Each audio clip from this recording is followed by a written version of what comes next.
Hello বন্ধুরা, আজ আপনাদের কাছে মিক্সড ভেজ পরোটা রেসিপি নিয়ে এসেছি। তার জন্য আমি আর্ধেকটা গাজর কুচি, একটুখানি বাঁধাকপি কুচি, ফুলকপি কুচি কিছুটা, আর পেঁয়াজ একটা বড় কুচি রেখে দিয়েছি, আর একটা বড় আলুর অর্ধেকটা সেদ্ধ নিয়ে নিয়েছি। এবারে তেল গরম হয়ে গেছে, তেলে পেঁয়াজ কুচি দিয়ে দিলাম। পেঁয়াজটা একটু লাল করে ভাজবো। এখানে বলে রাখি, আপনাদের বাড়িতে আর যা যা থাকবে ভেজ তাও দিতে পারেন, যেমন মটরশুঁটি দিতে পারেন, আর বিনস কুচি মিহি মিহি করে কুচি করে দিতে পারেন। বিনসটা না দিলেও চলবে, কিন্তু মটরশুঁটি দিতে পারেন, ক্যাপসিকাম দিতে পারেন এতে। তো এইবারে পেঁয়াজটা হয়ে গেল একটু লাল। এইবার এতে হাফ চামচের একটু কম আদা বাটা দিয়ে দেবো। এবার পেঁয়াজ আর আদাটা একটু কষিয়ে নিই। এইখানে বলে রাখি, আপনাদের একটা মশলা করে রাখতে হবে।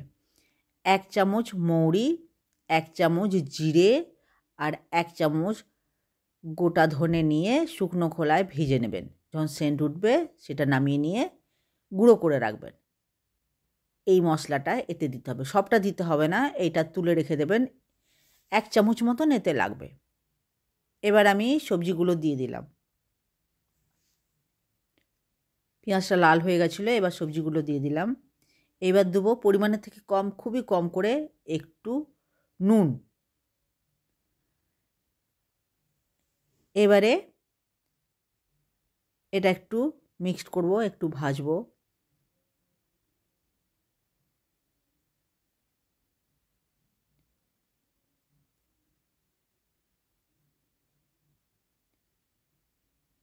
ওই মশলাটা, যে মশলাটার কথা বললাম, ওই মশলাটা আমি 1 চামচ মতন দিলাম। খুব বেশি লাগবে না, বানিয়ে রেখে দেবেন। অন্য কোনো চপ টপ বানাতেও এই মশলাটা খুবই ভালো টেস্ট লাগে। এবার এই মশলাটা দিলাম, আর কিছু লাগবে না। আর হলুদও না দিলেও চলবে, হলুদের দরকার নেই। এটা ভালো করে মিক্সড করে ভাজুন, খুব ভালো করে ভাজতে হবে। আর একটু আমি সামান্য 1 চিমটি হলুদ দিয়েছি, খুবই কম, না দিলেও চলে। 1 চিমটি মতন, সামান্যটা, দেখে মনেও হবে না যে হলুদ পড়েছে, এই রকম। খুব বেশি দিলে গন্ধ করবে। এবারে ভালো করে এটাকে কষে নিতে হবে ভালো করে।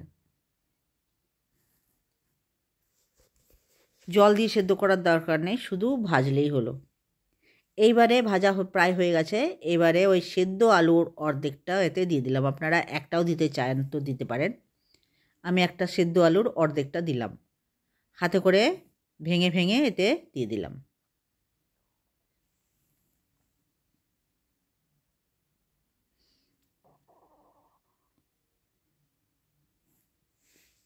এবার এটা আমি ভালো করে আলুটা এই সবজিটার সাথে মিক্সড করে নিতে হবে, তারপর এটা নামিয়ে দেবো।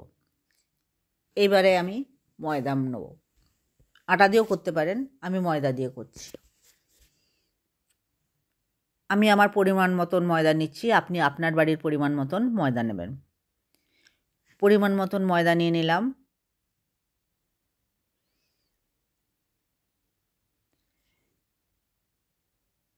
এবারে এতে একটু নুন দেবো, একটু জোয়ান দেবো, আর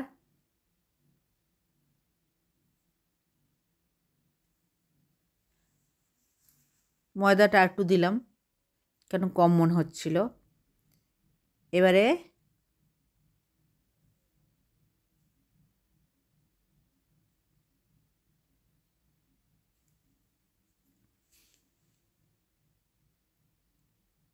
একটু জোয়ান দিয়ে দিলাম, 1 চামচ মতন।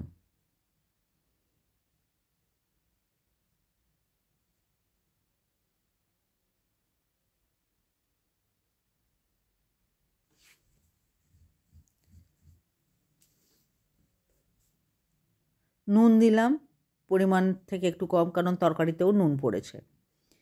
এইবারে মশলাটা আমি আগে রেডি করা হয়নি, আর একটু এতে কাজ আছে। এই মশলাটা, আলুর মশলাটা, মিক্সড ভেজিটেবলের মশলাটায় দিতে হবে ধনে পাতা কুচি।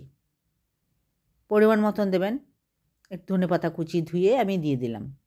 এবারে চাট মশলা হাফ চামচ, আর আমচুর পাউডার হাফ চামচ এতে মিক্সড করে দিতে হবে। আপনি যদি আমচুর বা চাট মশলা না দিতে চান, অনেকে পছন্দ করে না, তার জায়গায় তাহলে লেবুটা দিতে পারেন, লেবু দিলেও হবে। এবার আমার এটা দেওয়া হয়ে গেল, এটা একটু পরে মাখবো। আগে ময়দাটা মেখে নিই।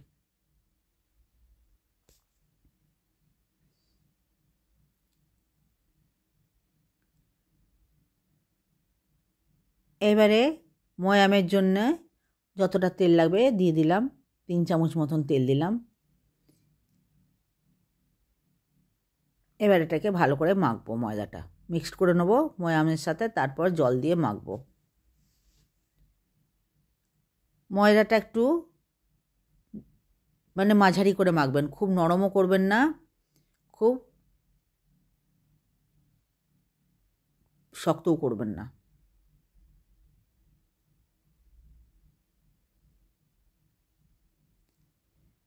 এবারে জল দিয়ে মাখবো, একটু একটু করে জল দেবো, আর পরিমাণ মতন জল দিয়ে একটা মাঝারি মতন ডো বানিয়ে নেব। খুব নরম করব না। এই দেখুন মাখা হয়ে গেছে। এবার এই মশলাটা চামচ দিয়ে, ধনেপাতা চাট মশলা দিয়ে দিয়েছিলাম, এটা আগে মিক্সড করে নিই। তখন মিক্সড করিনি, আর মিক্সডটা করে নিই ভালো করে। ভালো করে সমস্ত দিকে ধনেপাতা চাট মশলাটা যেন মিলে যায়।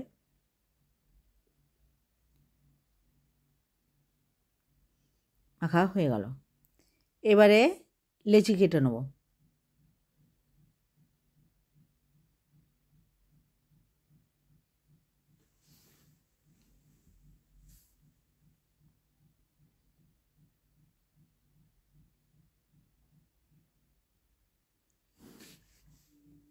লেচি কেটে এগুলোকে আগে গোল করে নেবো হাতে করে।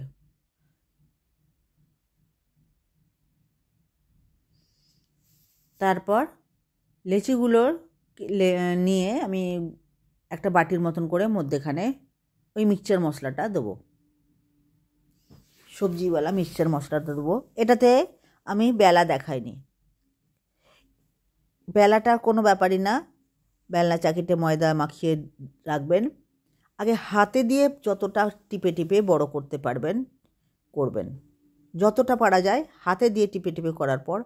কারণ না বেশি বেলনা চাকি দিয়ে বেলতে গেলে ফেটে যেতে পারে, খুব সাবধানে হালকা হালকা করে বেলবেন। তারপরে যদি না হলো হাতে দিয়ে, তাহলে হালকা হালকা করে দুবার বেললেই হয়ে যাবে, বেশি পাতলা করতে হবে না।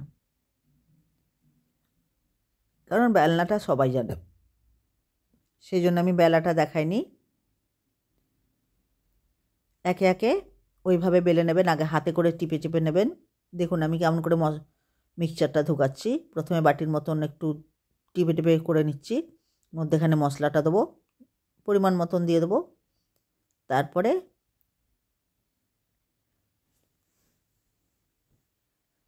আমি বেলবো। বেলাটা আমি এখানে দেখাইনি,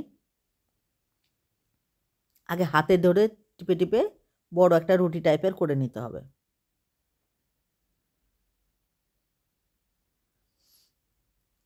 আমি বেশ অনেকটা করেই মশলা দিচ্ছি।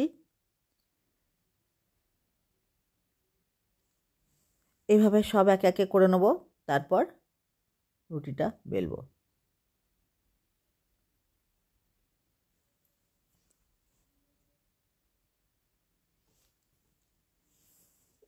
দেখুন একে একে আমি এভাবে সব কটা করে নিয়েছি। রুটিটা বেলা হয়ে গেছে, মা এবার ভাজছে। প্রথমে হালকা আঁচে সেঁকে নিতে হবে পরোটাগুলো, তারপরে কম করে তেল দিয়ে ভাজতে হবে। আর যখন তেল দেবেন তখন আঁচটা বাড়িয়ে দেবেন। আপনারা কে কোথা থেকে দেখছেন, আপনার যদি আমার রেসিপি ভালো লাগে তাহলে কমেন্ট করে জানাবেন। আর যদি সত্যিই আপনাদের আমার রেসিপি ভালো লেগে থাকে তাহলে লাইক শেয়ার সাবস্ক্রাইব করে দেবেন। এবং আপনি যদি নতুন দেখছেন তাহলে লাইক শেয়ার সাবস্ক্রাইবের সাথে সাথে পাশে থাকা বেলটাও টিপে দেবেন, তাহলে আমি নতুন কোনো রেসিপি দিলে সহজেই আপনার কাছে পৌঁছে যাবে। আর কমেন্ট করে জানাবেন যে আমার রেসিপি কেমন লাগলো। এইটা বানিয়ে খেয়ে দেখবেন। এটা দই দিয়ে খেতে ভালো লাগে, ধনেপাতার চাটনি দিয়ে খেতে খুব ভালো লাগে, বা টমেটো সস দিয়েও খেতে ভালো লাগে। আচারও নিতে পারেন, কিন্তু আমার এটা ধনেপাতার চাটনি আর সস দিয়ে খেতে খুব ভালো লাগে।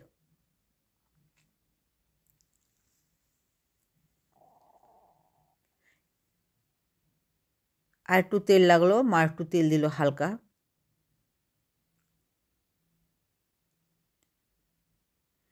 ভালো করে সেঁকতে হবে, তাহলে পরোটাগুলো খেতে খুব ভালো লাগবে।